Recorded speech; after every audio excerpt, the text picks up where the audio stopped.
నమో వెంకటేశాయ. అఖిలాండకోటి బ్రహ్మాండ నాయకుడైన శ్రీ శ్రీనివాస పరబ్రహ్మ యొక్క దివ్యానుగ్రహ విశేషం చేత తిరుమల తిరుపతి దేవస్థానం వారు నిర్వహించే అనేక ధార్మిక కార్యక్రమాల్లో భాగంగా ప్రతిరోజు మనం శ్రీమన్ మహాభారతాంతర్గత అరణ్య పర్వలోని తీర్థయాత్ర పర్వ అనే అనుపర్వలోని విశేషాలను తెలుసుకుంటూ ఉన్నాము. ఈనాటి ప్రవచన కార్యక్రమాన్ని మనము మంగళపద్య పురస్సరంగా ప్రారంభించుకుందాం. నారాయణం నమస్కృత్య నరం చైవ నరోత్తమం దేవీం సరస్వతీం వ్యాసం తతో జయముదీరయేత్. శ్రీ గురుభ్యో నమః. హరి ఓం.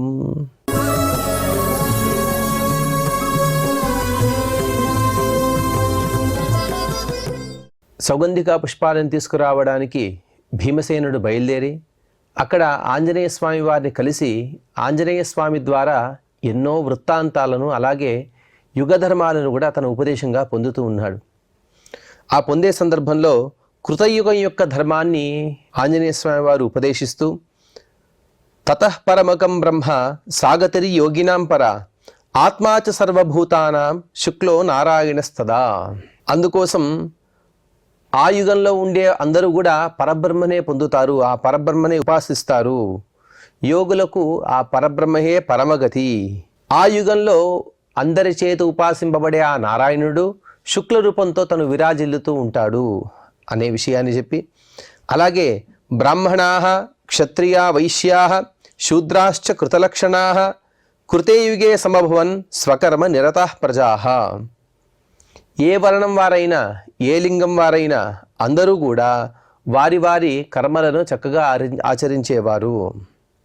ఇక్కడ మనం విషయాన్ని తెలుసుకోవాలి. పూర్వం ఒక శ్లోకంలో క్రియానాసి ఇచ్చమానవి అని చెప్పారు. అంటే ఎవరు కూడా ఏ క్రియలను కూడా ఆచరించేవారు కాదు అని చెప్పి ఇక్కడ మళ్ళీ వారి వారికి విహితమైనటువంటి కర్మలను ఆచరించేవారు అని చెప్పారు.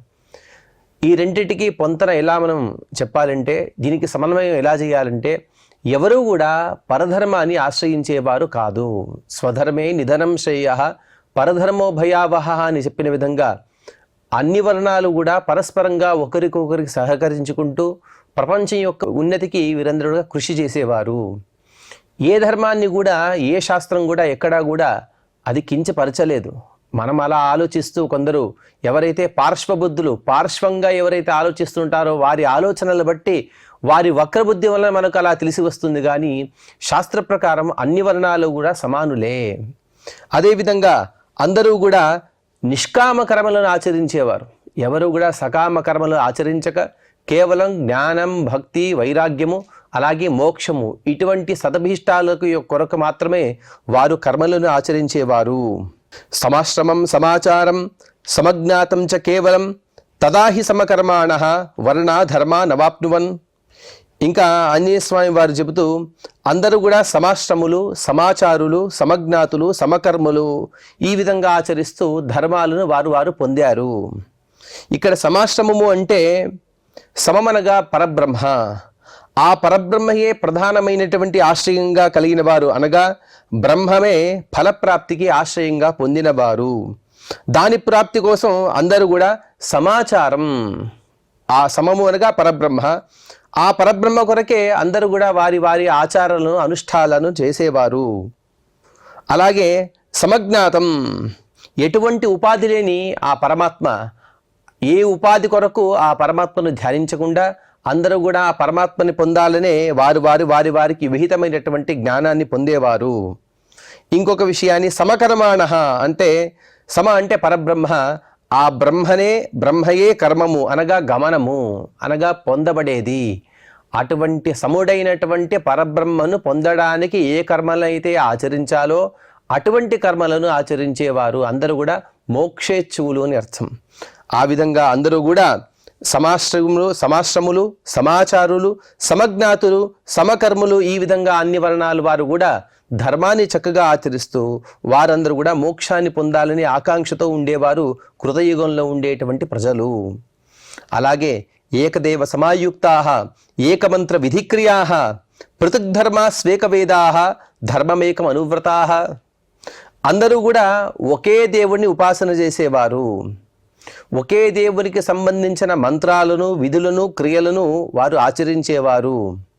కానీ పృథగ్ధర్మాః చాలా విచిత్రంగా పై 2 పాదాలకి కింది 2 పాదాలకి కాస్త విరోధం వస్తుంది.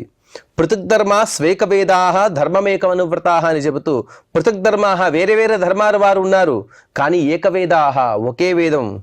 ఇక్కడ మనం కూడా ఎలా మనం దీన్ని సమన్వయం చేసుకోవాలంటే మనకు స్మృతుల్లో చెప్పారు. ఆకాశాత్ పతితం తోయం యథాగచ్చతి సాగరం సర్వదేవ నమస్కార కేశవం ప్రతిగచ్చతి. నీవు గణపతినైనా, పరమేశ్వరుడైనా, దుర్గాదేవినైనా, సుబ్రహ్మణ్య స్వామినైనా, మహాలక్ష్మి అమ్మవారినైనా ఈ విధంగా ఎవరినైనా కొలవచ్చు, కానీ నీవు చేసే అన్ని పూజలు కూడా కేశవునికే వెళతాయి. ఎలాగంటే నదుల్లో ఉన్న నీరు సముద్రాన్ని చేరుకున్నట్టు. అదేవిధంగా అందరూ కూడా విష్ణువుని కొలిచేవారే, అందరూ కూడా ఆ వైష్ణవ మంత్రాలను విశేషంగా అనుష్ఠానం చేసేవారే. కానీ పృథగ్ధర్మాహ ఆ కాలంలో కూడా అనేక ధర్మాలను ఆశ్రయించేవారు ఉన్నారు. అంటే ఏదో అవైదికమైనటువంటి ధర్మాలు కాదు, వైదికమైనటువంటి ధర్మాలే ఆ కాలంలో కూడా ఉండేవి. కానీ ధర్మమేకం అనువ్రతాహ వారందరూ కూడా పొందేది కూడా చివరికి పరమాత్మనే పొందేవారు, పరబ్రహ్మనే పొందేవారు. చాతురాశ్రమ్య యుక్తేన కర్మణ కాలయోగిన అకామ ఫల సంయోగాత్ ప్రాప్నువంతి పరాంగతిం. కాలముతో యోగము గల 4 ఆశ్రమాలకు తగిన కర్మతో కామఫల సంయోగం లేకుండా పరమగతిని పొందేవారు వారందరూ కూడా. అంటే కాలముతో యోగము ఉంటే సంబంధం అని అర్థం. ఈ కాలముతో సంబంధం లేకుండా వారి వర్ణాశ్రమ ధర్మాలను ఆచరించలేరు.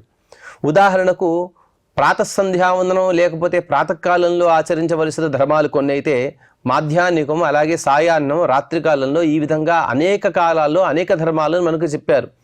అదేవిధంగా వీరందరూ కూడా కాలానుగుణంగా, అనగా ఉదాహరణకి మనం ప్రాతఃసంధ్యావందనంలో ప్రాతరర్ఘ్యం ఎప్పుడు చేయాలి అంటే సూర్యుని ఉదయానికి పూర్వం, అనగా నక్షత్రాలు ఉన్నప్పుడే మనం ప్రాతకాలం యొక్క అర్ఘ్యప్రదానాన్ని ఇవ్వాలి అని మనకు చెబుతారు. ఆ విధంగా వారందరూ కూడా చతుర్వర్ణాలు అందరూ కూడా వారు ఆయా కాలాల్లో వారందరూ కూడా వారి అనుష్ఠానాలను చేసుకునేవారు. కానీ కామఫల సంయోగం, అకామఫల సంయోగ ఎటువంటి కామనల కోసం, క్షుద్రమైనటువంటి కామనల కోసం, అభీష్టాల కోసం వారు కర్మలను చేసేవారు. కాబట్టి వారందరూ కూడా మోక్షేచ్ఛులే, మోక్షాన్ని పొందినవారే. అలాగే ఆత్మయోగ సమాయుక్త ధర్మోయం కృతలక్షణ కృతే యుగే చతుష్పాద చాతుర్వర్ణస్య శాశ్వత. ఆత్మయోగ సమాయుక్త ఏదో అందరూ కూడా బుద్ధిపూర్వకంగా చేయకుండా శాస్త్రంలో చెప్పారు కాబట్టి అలా చేయడం, అలా కాకుండా మనఃపూర్వకంగా చేసేవారు. చిన్నపిల్లలకి మనం చెబుతూ ఉంటాం మంచి మాటల్ని. ఆ చిన్నతనంలో వారేం చేస్తూ ఉంటారంటే తల్లిదండ్రులు చెప్పారు కాబట్టి చేస్తుంటారు. ఇంకొందరికి అయ్యో చెప్పకపోతే తల్లిదండ్రులు కొడతారు, ఆ దెబ్బలకు భయపడి వారు కర్మలను చేస్తూ ఉంటారు. ఆ విధంగా కాదు కృతయుగంలో ప్రజలు ఆచరించే ధర్మం. వారందరూ కూడా ఆత్మయోగ సమాయుక్త, పూర్తిగా మనఃపూర్వకంగా వారందరూ కూడా వారు ధర్మాన్ని ఆశ్రయించేవారు. ఎటువంటి వైకల్యం అనేదే లేదు. కృతయుగే చతుష్పాద చాతుర్వర్ణస్య శాశ్వత. శాశ్వత అంటే కృతయుగ పర్యంతం, కృతయుగం ఎంతైతే ప్రమాణం ఉన్నదో అంత ప్రమాణం వరకు కూడా వారందరూ కూడా వారి ధర్మాలను పూర్తిగా ఆచరించేవారే. ఏతత్ కృతయుగం నామ త్రైగుణ్య పరివర్జితం. ఇదే కృతయుగం అంటారనయ్య. ఈ కృతయుగంలో ప్రవృత్తి, ప్రకాశము, మోహము అనే 3 లక్షణాలు కలిగిన రజస్సు, సత్వము, తమస్సు ఈ 3 బాధ అనేదే లేదు. ఏ విధంగా అయితే రజస్సు, తమస్సు మనల్ని బాధిస్తాయో సత్వగుణం కూడా మనల్ని అలాగే బాధిస్తుంది. అటువంటి బాధ అనే లేదు. ఎవరు అందరూ కూడా శుద్ధులుగా ఉన్నారు, పరమశుద్ధులుగానే అక్కడ జన్మను పొందారు. త్రేతామపి నిబోధత్వం యస్మిన్ సత్రం ప్రవర్తతే. అలాగే త్రేతాయుగం యొక్క ధర్మాలను చెబుతాను. త్రేతాయుగంలో ఎక్కువగా యజ్ఞ క్రియలు అవి ప్రవర్తింపబడుతాయి. పాదేన హ్రసతే ధర్మ రక్తతాం యాతి చాచ్యుత సత్యప్రవృత్తాశ్చ నరాః క్రియాధర్మ పరాయణాః. పూర్వయుగంలో, కృతయుగంలో 4 పాదాలతో ఉండేటువంటి ధర్మము పాదేన హ్రసతే. ఒక పాదం కాస్త తక్కువగా ఉంటుంది, ఒక పాదం కాస్త కాదు, ఒక పాదం తగ్గి ఉంటుంది. అనగా 3 పాదాలతో ధర్మం అనేది ఉంటుంది. ఇక్కడ పరమాత్మ తను రక్తవర్ణంతో అందరితో పూజింపబడతాడు. అనగా అతను పూర్వకాలంలో, అనగా కృతయుగంలో శ్వేతవర్ణంతో పూజింపబడితే ఇప్పుడు ఆ పరమాత్మ యొక్క దేహం యొక్క వర్ణము ఎర్రగా ఉంటుంది. అటువంటి పరమాత్మను పూజిస్తారు. సత్యప్రవృత్తాశ్చ నరాః. అందరూ కూడా సత్యాన్నే మాట్లాడతారు. వారి వారి కర్మల యందు వారి వారి క్రియల యందు విశేషమైనటువంటి ఆసక్తిని కలిగి ఉంటారు. తతో యజ్ఞాః ప్రవర్తంతే ధర్మాశ్చ వివిధా క్రియాః త్రేతాయాం భావసంకల్పాః క్రియాధాన ఫలోపగాః. అక్కడ విశేషమైనటువంటి యజ్ఞాలను ఆచరిస్తారు, అనేక ధర్మాలను వారు చేస్తారు. అలాగే భావసంకల్పాః అంటే ఈ పనిని దీనికోసం చేస్తాననే భావన లేకుండా వారందరూ కూడా నిష్ఫలమైనటువంటి కర్మలను ఆచరించేవారే, క్రియాదులతో ఫలమును అనుభవించేవారు. అంతేకాని కృతయుగంలాగా సంకల్పం వలన వారందరూ కూడా సిద్ధిని పొందిన వారు కాదు. అంటే కృతయుగంలో ఎలాగంటే వారందరూ కూడా ధర్మాన్ని ఆచరించేశారు, ఇంకా ఆచరించవలసిన ధర్మాలు లేవు, ఆ విధంగా ధర్మాన్ని ఆచరించారు. కానీ ఇక్కడ క్రియ అనేది ఉండేది. వారందరూ కూడా ధర్మాన్ని ఇకపైన ఆచరించాలి, ఇకపైన ఆచరించవలసిన ధర్మాల గురించి ఎక్కువగా ఆలోచించేవారు, వాటినే చక్కగా ఆచరించేవారే. అలాగే ప్రచలంతి నవైధర్మాత్ తపోదాన పరాయణాః స్వధర్మస్థా క్రియావంతః నరాస్త్రేతాయుగే భవన్. త్రేతాయుగంలో జనులందరూ కూడా ధర్మం నుండి కాస్త కదిలిపోతూ ఉంటారు, ధర్మాన్ని కాస్త వదులుతూ ఉంటారు. కానీ తపస్సు, దానము ఇటువంటి యందు విశేషమైనటువంటి శ్రద్ధను కలిగి ఉంటారు. వారి వారి ధర్మాల యందు విశేషమైనటువంటి నిష్ఠ అనేది ఉంటుంది. యజ్ఞము, దానము, తపస్సు వీటిని చక్కగా ఆచరిస్తూ ఉంటారు. ఇక కృతయుగం యొక్క వైశిష్ట్యాన్ని విస్తారంగా చెప్పారు ఆంజనేయ స్వామి వారు. త్రేతాయుగం గురించి కొంతయే చెప్పారు. ఎందుకంటే త్రేతాయుగం యొక్క ధర్మాన్ని తెలుసుకుంటే చాలు, అక్కడ పూర్తిగా ధర్మం ఉండేది. ఇక్కడికి వచ్చేటప్పటికి, అనగా కృతయుగం దగ్గరికి వచ్చేటప్పటికి ఒక పాదం తగ్గింది. ఇక ద్వాపరయుగం గురించి చెబుతూ ద్వాపరేచ యుగే ధర్మ ద్విభాగోన ప్రవర్తతే విష్ణుర్వై పీతతాం యాతి చతుర్ధా వేద ఏవచ. ద్వాపరయుగంలో 2 భాగాలు ధర్మము అది హ్రాసాన్ని పొంది ఉంటుంది, అనగా రెండు పాదాల వరకు ధర్మం తగ్గి ఉంటుంది. ఇక్కడ పరమాత్మ పీతవర్ణంతో తను పూజింపబడుతూ ఉంటాడు, అనగా పసుపు పచ్చ ఛాయ కలిగిన పరమాత్మని అందరూ కూడా పూజిస్తారు. ఇక్కడ ప్రతి ఒక్క చోట కూడా ద్విభాగోన ప్రవర్తతే అంటే వేదాధ్యయనం గురించి మనం తెలుసుకోవాలి. ఇదే విషయాన్ని తర్వాత శ్లోకంలో కూడా చెబుతారు ఆంజనేయ స్వామి వారు. తతోన్యేచ చతుర్వేదాః త్రివేదాశ్చ తథాపరే ద్వివేదాశ్చైకవేదాశ్చ అనృచశ్చ తథాపరే. సామాన్యమైనటువంటి అర్థం ఏమిటి అంటే, కొందరు చతుర్వేదులు, కొందరు త్రివేదులు, ఇంకొందరు ద్వివేదులు, ఇంకొందరు ఏకవేదులు, ఇంకొందరు అనృచులు. దీనికి ఈ పదాలకు ఉన్నటువంటి అర్థం ఏమిటి అంటే, ఇప్పుడు కూడా మనం కొందరు ఇంటి పేర్లు వింటూ ఉంటాం, చతుర్వేది, త్రివేది, ద్వివేదిని. అంటే వారి పూర్వీకులు వారందరూ కూడా 4 వేదాలను చదివిన వారిని చతుర్వేది అని పిలిచేవారు. ఎవరైతే వారి పూర్వీకులు త్రివేది అనగా 3 వేదాల యొక్క శాఖలను చదివారో వారిని త్రివేదిని పిలిచారు. 2 శాఖలను చదివిన వారిని ద్వివేదిని పిలుస్తారు. అందులోనూ కూడా వారి శాఖ, స్వశాఖ ఏదైతే ఉంటుందో దాన్ని అధ్యయనం చేసిన తర్వాతే పరశాఖను అధ్యయనం చేయాలి. ఈ విధంగా ఈ శ్లోకం యొక్క సామాన్యమైనటువంటి పై అర్థమైతే, చివరికి అనృచశ్చ కొందరు వేదాలను చదవని వారు కూడా ఉన్నారు అని ఇక్కడ చెప్తారు. దీనికి విశేషమైనటువంటి అర్థాన్ని నీలకంఠాచార్యుల వారు మనకు ఇస్తూ మొట్టమొదటిగా చతుర్వేదాః అని చెప్పారు. చతుర్వేదులు అంటే ఎవరు అంటే రుక్కు, యజస్సు, అలాగే సామము, వీటితో పాటు జ్యోతిష్ఠోమాదులను చేసేవారిని చతుర్వేదులు అని నిర్వచించారు, అనగా జ్యోతిష్ఠోమాది కర్మలను చేసేవారు అని. అలాగే ఇక త్రివేదాశ్చ అని చెప్పిన విధంగా, ఆథర్వణోపనిషత్తు చెప్పిన విధంగా ధ్యానాన్ని చక్కగా అనుష్ఠానం చేసేవారు, కర్మలను ఉపాసన చేసేవారు, వీరిని త్రివేది అని పిలిచారు.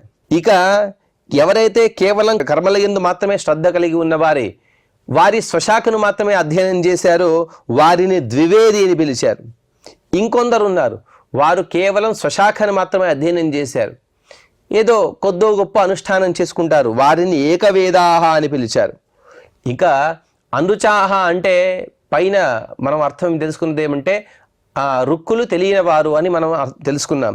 కానీ నీలకంఠాచార్యుల వారు ఇంకొక అర్థాన్ని చెబుతూ కృతకృత్యులు, అన్ని వేదాలను కూడా చదివిన వారే, అనగా చతుర్వేదులు ఎవరైతే ఉన్నారో వారికన్నా ఎక్కువ వేద భాగాన్ని చదివి అందరికన్నా ఎక్కువ అనుష్ఠానాన్ని చేసి వారందరూ కూడా వారి వారి యోగ్యమైనటువంటి తపస్సును పూర్తిగా చేసుకుని ధ్యానం నుండి వారందరూ కూడా విశేషమైనటువంటి ధ్యాన పరాయణులై పరమాత్మ తప్ప మిగతా ఏది కూడా వద్దని విశేషమైనటువంటి వైరాగ్య భావనతో విపర్యస్తో నిధిధ్యాసేత్ కిం ధ్యాన విపర్యయే అని చెప్పిన విధంగా ధ్యానం ఇవన్నీ కూడా ఎందుకయ్యా, నేను అన్నిటిపైన వైరాగ్యాన్ని పొందాను. అన్నిటిపైన అంటే ధర్మం పైన, పరమాత్మ పైన, వేదం పైన వైరాగ్యం కాదు. ఈ విధంగా ఇదే చేయాలి, ఇది చేయకూడదని కాదు. వారు అన్నిటినీ కూడా ఆచరించిన వారు. అటువంటి వారిని అనుచులు అనగా వీరికి రుక్కులు, యజస్సు, సామము, కర్మము, జ్యోతిష్ఠోమము ఇటువంటి దేని ఆవశ్యకత లేదు. ఎప్పటి నుండో సాధన చేసుకుంటూ ఆ సాధన పరిపాలన ద్వారా చర్మదేహంలో ఉన్నారు. అనగా ఈ జన్మ తర్వాత వారికి మరొక జన్మ లేదు. వారు మోక్షానికి వెళ్ళిపోతారు. మోక్షం అంటే వారు తర్వాత చతుర్ముఖ బ్రహ్మగారి యొక్క అవసాన పర్యంతం వారికి యోగ్యమైనటువంటి లోకంలో ఉండి పరమాత్మ యొక్క అనుగ్రహంతో చివరికి మోక్షాన్ని పొందుతారు. వారిని అనృచులు అని చెప్పారు. ఏవం శాస్త్రేషు భిన్నేషు బహుదా నియతే క్రియ తపోదాన ప్రవృత్తాచ రాజసీ భవతి ప్రజ. ఈ విధంగా శాస్త్రంలో అనేక విధంగా చెప్పారు. తపస్సు, దానము అనే వాటి యందు ప్రవృత్తి విశేషమైనటువంటి ప్రవృత్తి కలిగిన వారే వీరందరూ కూడా ఎక్కువ రజోగుణంతో కూడిన వారే ఉంటారు. కృతయుగంలో, త్రేతాయుగంలో సత్వగుణ సంపన్నులైతే ద్వాపర యుగానికి వచ్చేటప్పటికీ వారి యందు రజోగుణం ఇది ఎక్కువగా కనబడుతూ ఉంటుంది. ఏకదేవస్య చానాజ్ఞాత్ వేదాంతే బహవకృతాః సత్వస్య చేహ విభ్రంశాత్ సత్యే కశ్చిదవస్థితః. ఎవరు సర్వోత్తముడనే జ్ఞానం ఉండదు వీరికందరికి కూడా. ఏకదేవస్య అజ్ఞానాత్. ఏక అంటే సర్వోత్తముడు అని అర్థం, ప్రధానమని అర్థం. ఆ ఎవరు ప్రధానమైన దేవుడనే అర్థాన్ని తెలియక ఏ పరమాత్మని ప్రాధాన్యమైన మనం ఉపాసన చెయ్యాలనే వారు తెలుసుకోక వేదాంతే బహవకృతాః అనేక వేదాంత మార్గాలను ఆశ్రయిస్తూ చివరికి సత్వస్య చేహ విభ్రంశాత్. కొందరు సత్వ మార్గాన్ని అనుసరించే పరబ్రహ్మను పొందుతారు. సత్యే కశ్చిద్ అవస్థితః. ఇంకొందరు ఆ మార్గాన్ని వదిలి వారందరూ కూడా ఆ సన్మార్గం నుండి భ్రష్టులైపోతారు. సత్యాత్ ప్రత్యావమానానాం వ్యాధయో బహవో భవన్ కామాశ్చోపద్రవాశ్చైవ తదా వై దైవకారితాః. పూర్వం కృతయుగంలో, త్రేతాయుగంలో వారికి ఆదులు లేవో, వ్యాధులు లేవో అని మనం విన్నాం. కానీ సత్యం నుండి జారిపోయే ఈ ద్వాపర యుగంలో ఉండేటువంటి జనులకు ఎక్కువ వ్యాధులు వస్తూ ఉంటాయి. అలాగే కామము ఇత్యాది ఉపద్రవాలు కూడా వారికి దైవవశాత్ వస్తూ ఉంటాయి. ఎప్పుడైతే మనం పరమాత్మ యొక్క సాన్నిధ్యంలో ఉంటామో, ఎంతవరకైతే మనం పరమాత్మను చక్కగా ఉపాసన చేస్తూ ఉంటామో అంతవరకు మనకు ఎటువంటి కష్టాలు రావు. కానీ ఎప్పుడైతే మనం పరమాత్మను మర్చిపోతామో అప్పుడు అన్నీ కూడా మనల్ని పీడిస్తూ ఉంటాయి. దీనికి ఉదాహరణయే ఆంజనేయ స్వామి వారు మనకు ఇక్కడ ఉదాహరణ పూర్వకంగా మనకు వివరిస్తూ ఉన్నారు.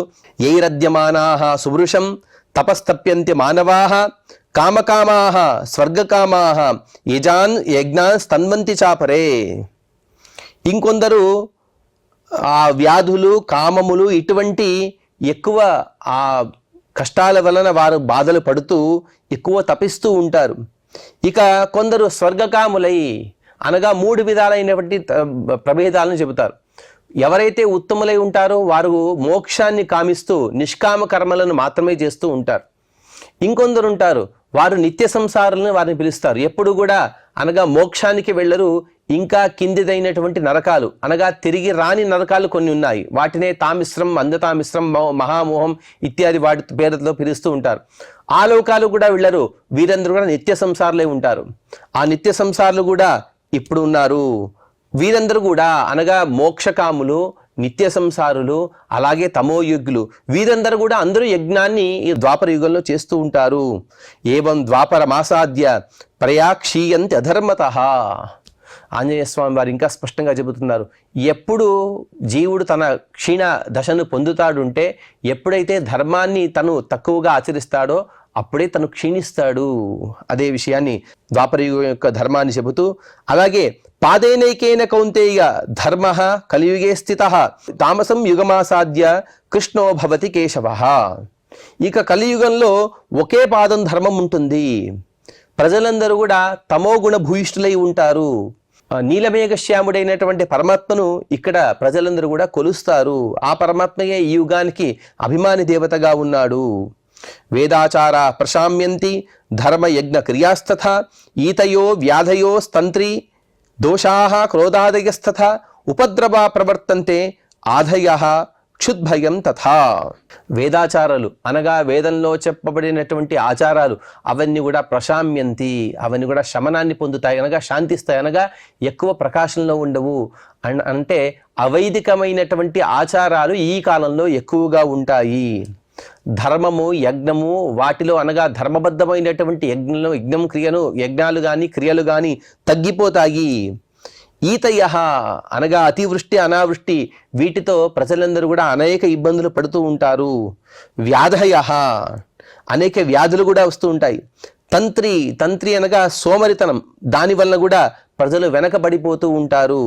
ఇక క్రోధాది దోషాలు, ఇంకా ఉపద్రవాలు, ఆకలి భయం ఇవన్నీ కూడా ప్రబలాన్ని పొందుతూ ఉంటాయి. కాబట్టి జీవుడు తను మోక్ష మార్గాన్ని పొందాలనే తన తపన ఏదైతే ఉంటుందో దాన్ని తగ్గించుకుంటూ అయ్యో ఇహలోకంలో బాగుంటే చాలు, పైలోకంలో గురించి మనం తర్వాత ఆలోచిద్దామని ఇహలోకం గురించి ఎక్కువగా ఆలోచిస్తూ పైలోకాల్లో తన ఔన్నత్యాన్ని పొందాలనే భావను తను తగ్గించుకుంటాడు.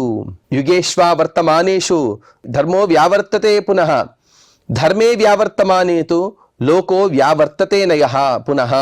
ఈ విధంగా యుగాలన్నీ కూడా అనగా మొదట కృతయుగం, తర్వాత త్రేతాయుగం, తర్వాత ద్వాపరయుగం, కలియుగం, ఈ విధంగా యుగాలన్నీ కూడా తిరిగే సమయంలో ఒక యుగం జరిగిపోయిన తర్వాత ఇంకొక యుగం వచ్చేటప్పుడు ధర్మం అనేది క్షీణిస్తూ ఉంటుంది. తద్వారా ప్రజలందరూ కూడా నశిస్తూ ఉంటారు. అనగా పూర్వకాలంలో కృతత్రేత ద్వాపర యుగాల్లో ఎంతైతే ధర్మం ఉండేదో తద్వారా ప్రజలందరూ కూడా అంతే సుఖంతో ఉండేవారు. కలియుగంలో వచ్చేటప్పటికి ధర్మం తగ్గింది కాబట్టి ప్రజలందరూ కూడా ఎక్కువ ఇబ్బందులు పడుతూ ఉంటారు. లోకే అంత మాత్రం కాదు, ప్రజలు క్షీణిస్తారంటే జనాభా తగ్గుతుంది. లోకే క్షీణే క్షయం యాంతి భావా లోక ప్రవర్తకాః యుగక్షీకృతా ధర్మాః ప్రార్థనాని వికుర్వతే. లోకమంతా కూడా క్షీణించిపోయింది. లోకాన్ని ప్రవర్తించే భావాలన్నీ కూడా నశించిపోయాయి. అనగా లోకం సుసమృద్ధిగా ఉండాలంటే ఎటువంటి భావనలు కలిగి ఉండాలో, ఎటువంటి కర్మలను ఆచరించాలో వాటి నుండి భ్రష్టుడైపోయాడు జీవుడు. అందుకోసం యుగక్షయం జరిగింది కాబట్టి ధర్మము, వాటి ద్వారా జరిగే ప్రార్థనలు ఇవన్నీ కూడా విపరీతంగా పెరిగిపోతుంటాయి. అంటే ఏ మార్గంలో మనం ధర్మాన్ని చేయాలో ఆ మార్గంలో కాకుండా వైపరీత్యమైనటువంటి ధర్మాలను ఈ యుగంలో చేస్తూ ఉంటారు. ఏ తత్ కలియుగం నామ అచిరాద్ యత్ ప్రవర్తతే యుగానువర్తనం చైతత కుర్వంతి చిరజీవినః. దీన్నే కలియుగం అంటారయ్యా. ఆ కలియుగమే ఇంకొద్ది రోజుల్లో రాబోతూ ఉన్నది అని ఆంజనేయ స్వామి వారు చెప్పారు. వాస్తవంగా మనము ఇప్పుడు ఇంకా పూర్తిగా కలియుగం ప్రారంభం కాలేదు. దాదాపుగా ఒక 6000 సంవత్సరాల క్రితం మాత్రమే, లేకపోతే 5,500 సంవత్సరాల క్రితమే జరిగిన వృత్తాంతం ఇదంతా కూడా. ఆ కాలంలో ఇంత ధర్మం ఉండేది, ఇప్పుడు ఇంత ధర్మం ఉండేది కూడా గొప్ప విషయమే. కానీ ఎప్పుడైతే ప్రధానమైనటువంటి కలియుగం అనగా ఇదంతా కూడా సంధికాలం, ద్వాపరయుగం అయిపోతూ ఉన్నది, ఇంకా కృతయుగం ప్రారంభం కాలేదు. ఈ సంధికాలమే దాదాపుగా 1,00,000 సంవత్సరాలు. అందులో 5,000 సంవత్సరాలు మాత్రమే గడిచాయి. ఇంకా 95,000 సంవత్సరాలు జరిగే వరకు కూడా సంధికాలం. ఇదంతా జరిగిన తర్వాతే అసలైన కలియుగం ప్రారంభమవుతోంది. కలియుగానికి అనుగుణంగా వారు ప్రజలందరూ కూడా, ప్రజలు మాత్రమే కాదు మహానుభావులు కూడా వారి ధర్మాలను ఆచరిస్తూ ఉంటారు. యచ్చతే మత్ పరిజ్ఞానే కౌతూహల మరిందమ అనర్థకేషు కోభావః పురుషస్య విజానతః.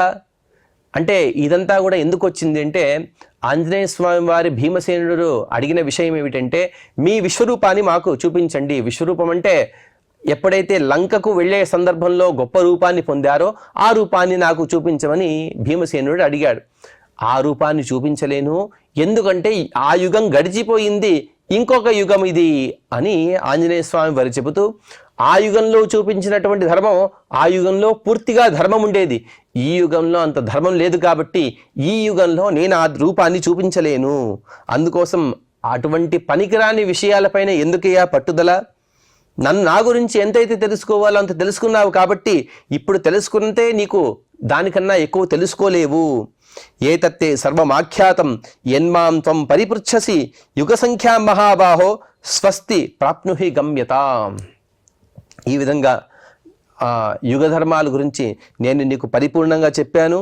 వాటి గురించి చక్కగా తెలుసుకున్నావు కదా హే మహాబాహు బలం కలిగినటువంటి భీమసేన.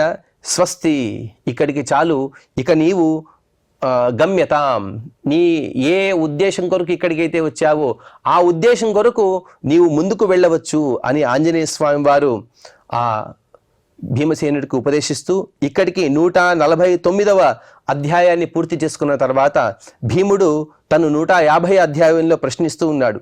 భీమసేన ఉవాచ పూర్వరూపము దృష్ట్వా తే నయాస్యామి కథంచన యదితే హనుమగ్రాహ్యో యదితే అహం అనుగ్రాహ్యః దర్శయాత్మానమాత్మన. ఆ భీమసేనుడు అడిగిన వృత్తాంతమేమి, ఆంజనేయ స్వామి వారు చెప్పిన విషయాలు ఏమిటి అనే విషయాన్ని మనం తర్వాత ప్రవచనంలో తెలుసుకునే ప్రయత్నం చేద్దాం. ఈనాటి ప్రవచన కార్యక్రమాన్ని ఆ శ్రీవారి పాదపద్మముల యందు సమర్పణ చేస్తూ క్షమాప్రార్థన మరియు మంగళ శ్లోకాన్ని పలుకుదాం. యదక్షరపదభ్రష్టం మాత్రాహీనం చ యద్భవేత్ తత్సర్వం క్షమ్యతాం దేవ నారాయణ నమోస్తుతే. శ్రియః కాంతాయ కళ్యాణ నిధయే నిధయేర్థినాం శ్రీవేంకట నివాసాయ శ్రీనివాసాయ మంగళం.